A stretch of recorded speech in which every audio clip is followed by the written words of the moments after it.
माहौल तो पूरे देश में महेंद्र जी, लोकसभा का चुनाव इतना महंगा हो गया है कि आम आदमी की पकड़ से बाहर है। क्योंकि आम आदमी, ईमानदार आदमी तो चुनाव वर्तमान समय में नहीं लड़ सकता। ये हमारे चुनावी तंत्र की, चुनाव प्रक्रिया की, चुनाव आयोग की कमी है कि चुनाव आयोग ने खुली छूट चुनाव आयोग जो है अपने प्रत्याशियों को दे रखी है। हिसाब कुछ होता है, चुनाव आयोग लिमिट कुछ रखता है और ये लोग कुछ लिमिट रखते हैं। कल की आपने रैलियों में देखी, नॉमिनेशन फाइल करते समय कितनी रैली, कितने लोग थे उनके साथ, वो पैसा कहाँ से खर्च किसमें जा रहा है। मैं किसी व्यक्ति की बात नहीं, नाम नहीं लूँगा। मैं जो भी कह रहा हूँ कि जो आज जो नॉमिनेशन फाइल करने जा रहे हैं लोग जाते हैं, राहुल जी ने भी कल किया है, दूसरे लोगों ने भी किया है, रामी सिंह विधुड़ी ने भी किया है, बीजेपी उन्होंने जो दिल्ली के 7 मेंबरों ने किया है जो प्रत्याशी हैं। मैं सबकी बात कर रहा हूँ कि ये पैसा आज आम चुनाव, आम व्यक्ति के हिसाब से बाहर निकल गया है। लेकिन आज आम व्यक्ति भी, आम आदमी चुनाव निर्दलीय के तौर पर लड़ रहे हैं। तो उनको क्या है, आपको पता नहीं, सूचना है नहीं है, मुझे नहीं पता। आम आदमी के चुनाव का खर्चा पूरा आम आदमी भुगतता है, उसको वोटर लिस्ट भी चुनाव आयोग नहीं देता। वोटर लिस्ट का भी खर्चा चुनाव आयोग, वोटर लिस्ट भी उसको नहीं देता। एक सीडी पकड़ा देते हैं कि जाओ प्रिंट कर लेना। पिछला लोकसभा चुनाव मैंने लड़ा है तो मुझे पता है कि भेदभाव चुनाव आयोग ही कर रहा है कि सत्ता पक्ष में जो पार्टी है, पिछली बार भी यही कहानी हुई थी, सत्ता पक्ष में पार्टी होती है, जो पार्टियां नॉमिनेट होती हैं, वो इलेक्टेड होती हैं, उनके कैंडिडेटों का सारा खर्चा जो है चुनाव आयोग उनको देता है। उनको चुनाव का पूरा जो है प्रबंधन चुनाव आयोग करता है, तो अपने हाथ में ले ले भाई। उनका प्रचार प्रसार की सामग्री या अपने पास से खुद उनको पब्लिश कर, इनके हाथ में क्यों देता है? तो इनको जो है सरकार की तरफ से छूट है। निर्दलीय उम्मीदवार बेचारा परेशान होकर के क्या इनसे ताकतवर लड़ेगा? आपका आरोप यह है चुनाव आयोग के ऊपर कि चुनाव आयोग भेदभाव करता है। जो बड़ी पार्टियां होती हैं उनको पूरी सुविधा मिलती है, पूरी सुविधा। निर्दलीय लड़ते हैं उनको कोई सुविधा नहीं। ये तो जानते हैं, आप देखिए, आप भी देख लीजिए, मेरे साथ हुआ है, मैं तो इसलिए बोल रहा हूँ मैं अपने अनुभव से। वर्तमान समय में चुनाव की दिशा, मानता हूँ पूरे देश में कोई प्रतिपक्ष नेता, जो प्रतिपक्ष हैं या नेता की जितने भी राज्यों में सरकारें हैं, आज संगठित नहीं है। संगठन ना होने के कारण इंडिया, जो आप शब्द बोल रहे हैं, आज इंडिया में नेता कितने रह गए? उनके नेता आपस में भी सिर्फ होटल कर रहे हैं। रही बात नेता सत्ता पक्ष की, सत्ता पक्ष अभी एकजुट दिखाई दे रहा है और उनके मोदी जी के नाम पर लड़ रहा है, केवल मोदी जी। उनके अपने काम कुछ नहीं है।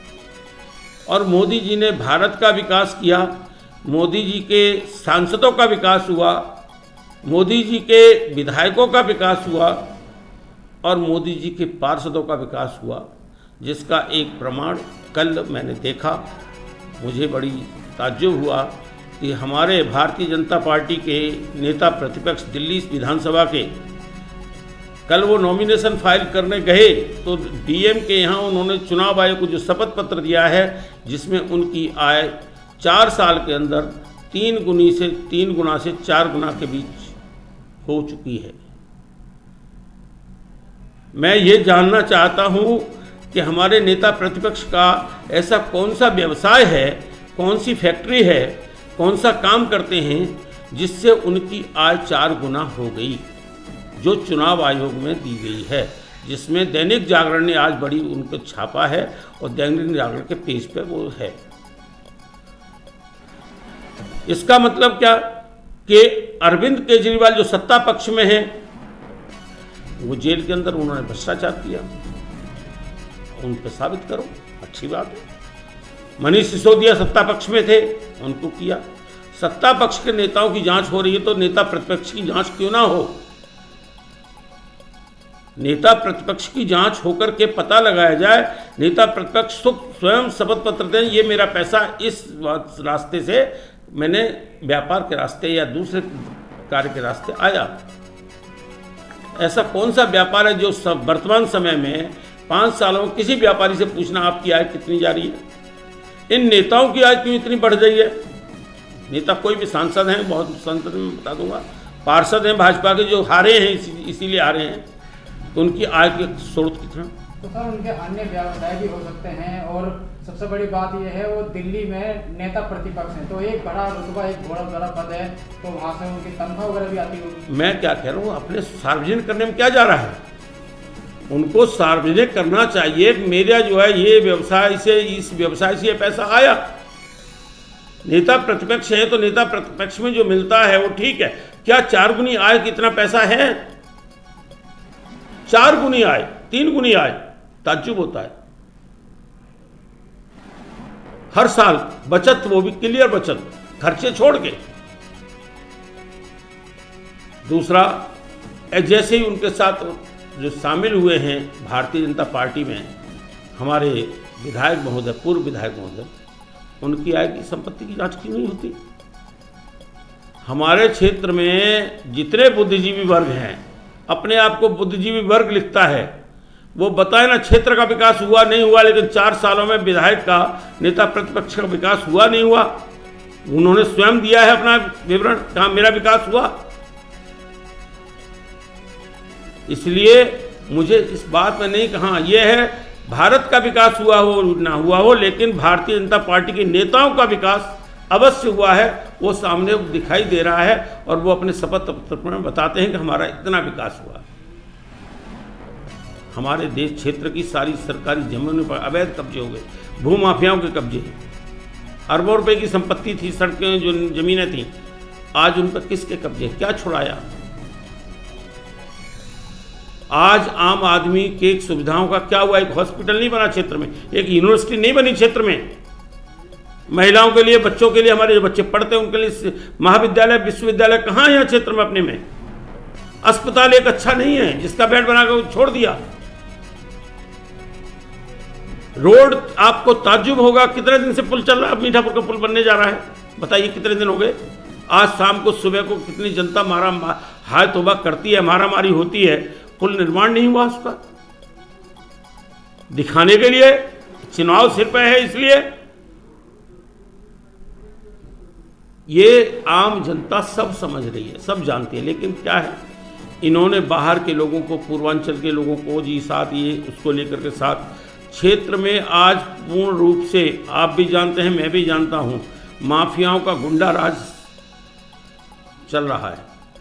अब रामवीर सिंह विद्रोही जी अगर चुनाव जीत जाते हैं तो संसद चले जाए, संसद पहुंच जाएंगे, और बदरपुर की जो सीट है बीजेपी की तरफ से एक बार फिर कोई बड़ा चेहरा ना होने के चक्कर में खाली जाता है, तो क्या लगता है किस तरह की दशा और दिशा बदलपुर के आने? इस क्षेत्र का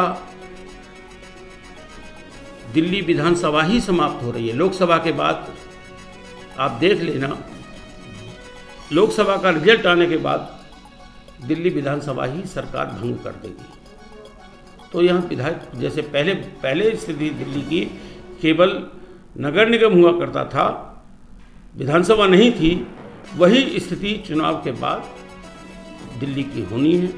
ये आपको 99% फाइनल हो चुका है। जो घोषणा आपको सरकार बनने के बाद, जो लोकसभा की सीट जीतने के बाद सरकार बनेगी, उसके बाद यही काम होगा, विधानसभा भंग कर दी जा रही है। आपको क्या लगता है, क्या रीजन रहेगा विधानसभा भंग करने का? विधानसभा भंग करने का रीजन है कि केजरीवाल जी को 15 साल में ये हटा नहीं पाए। मुफ्त का मामला, चाहे बिजली फ्री या पानी फ्री, दिल्ली वासियों को क्या मुफ्त की आदत डाल दी। झुग्गी बस्ती ज़्यादा है हमारे दिल्ली के अंदर, क्या है कि बाहर के लोग आके बसे हुए हैं, उनको सबको आदत क्या है, बस में फ्री चलने की आदत डाल दी। बिजली फ्री मिल रही है, पानी फ्री मिल रहा है, राशन फ्री मिल रहा है, भाजपा राशन फ्री दे रही है, तो क्या इस तरह फ्री में क्या रहेगा? जो फ्री दे रहा है केजरीवाल जी ने 15 साल, क्यों नहीं भाजपा हिला पाई उनको? आपको लगता है चुनाव आयोग को भी इस फ्री वाली स्कीमों पर जो ये पार्टियां चुनाव के टाइम पे लेकर आती हैं, इस पर अंकुश लगाना चाहिए? चुनाव आयोग तो क्या है, तोता, पिंजरा, पिंजरे का तोता बन के हुआ है चुनाव आयोग। चुनाव आयोग निष्पक्ष कहाँ है?